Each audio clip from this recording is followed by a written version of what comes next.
Michael was one of a kind. I was thinking back to when we met and the many times that we spent together.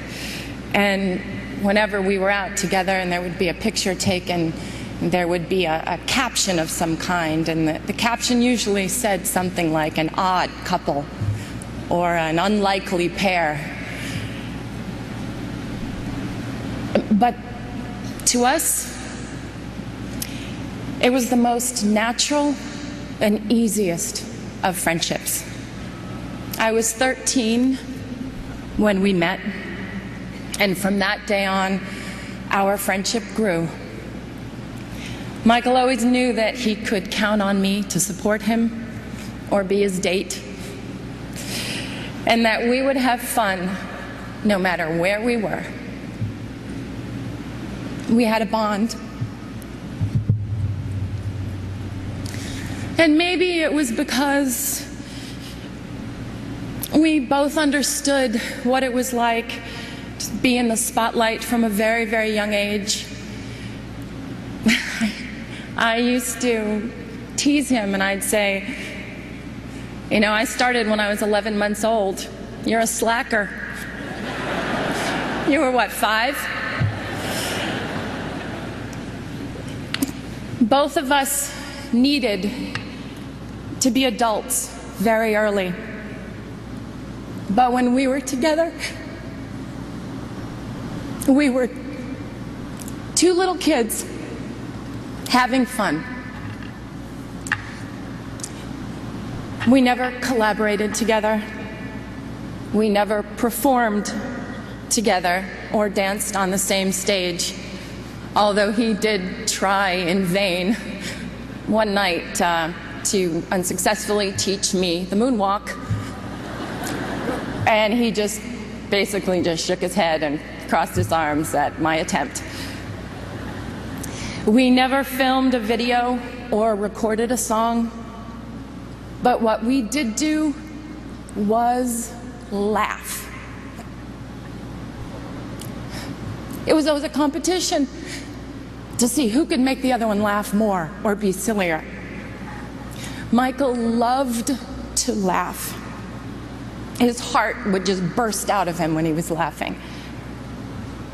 He adored it when I did silly imitations or told him stories about my life. MJ's laugh was the sweetest and purest laugh of anyone's I had ever known. His sense of humor was delightful, and he was very mischievous.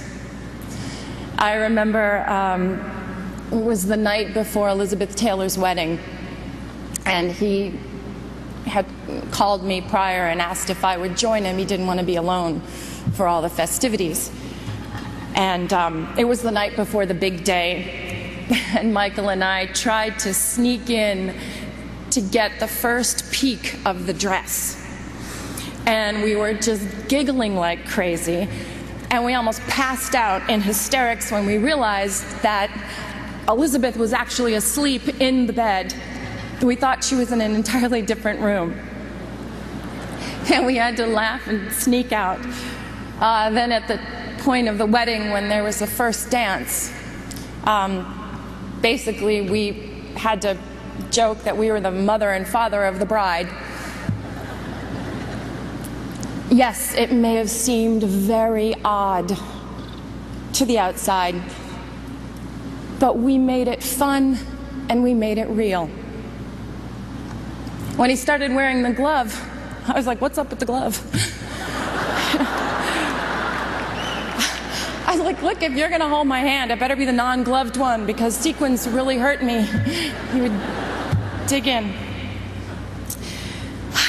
He'd just shake his head and he would just smile.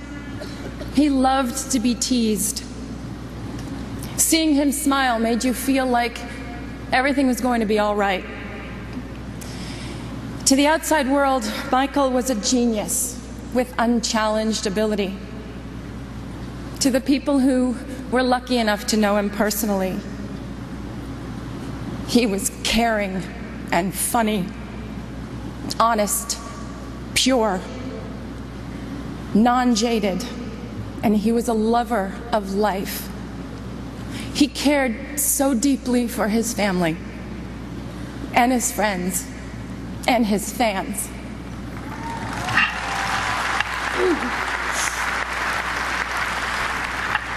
He was often referred to as the king, but the Michael that I knew always reminded me more of the little prince.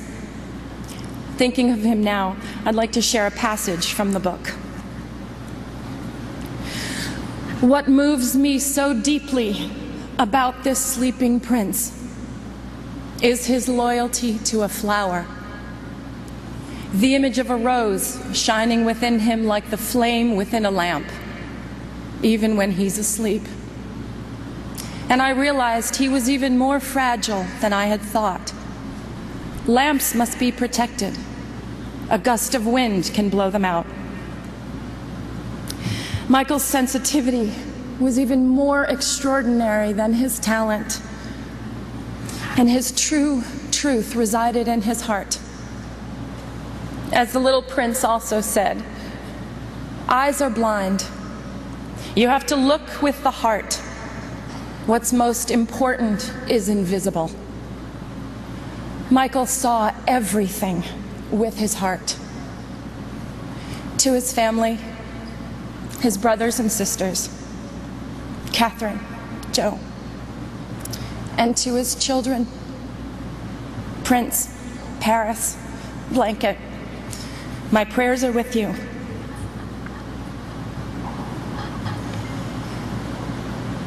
Michael's favorite song was not one of the countless masterpieces that he gave us, but it was a song that Charlie Chaplin wrote for the movie Modern Times.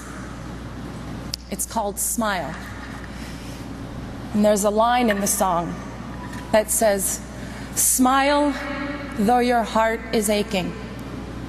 Today, although our hearts are aching, we need to look up where he is undoubtedly perched in a crescent moon, and we need to smile.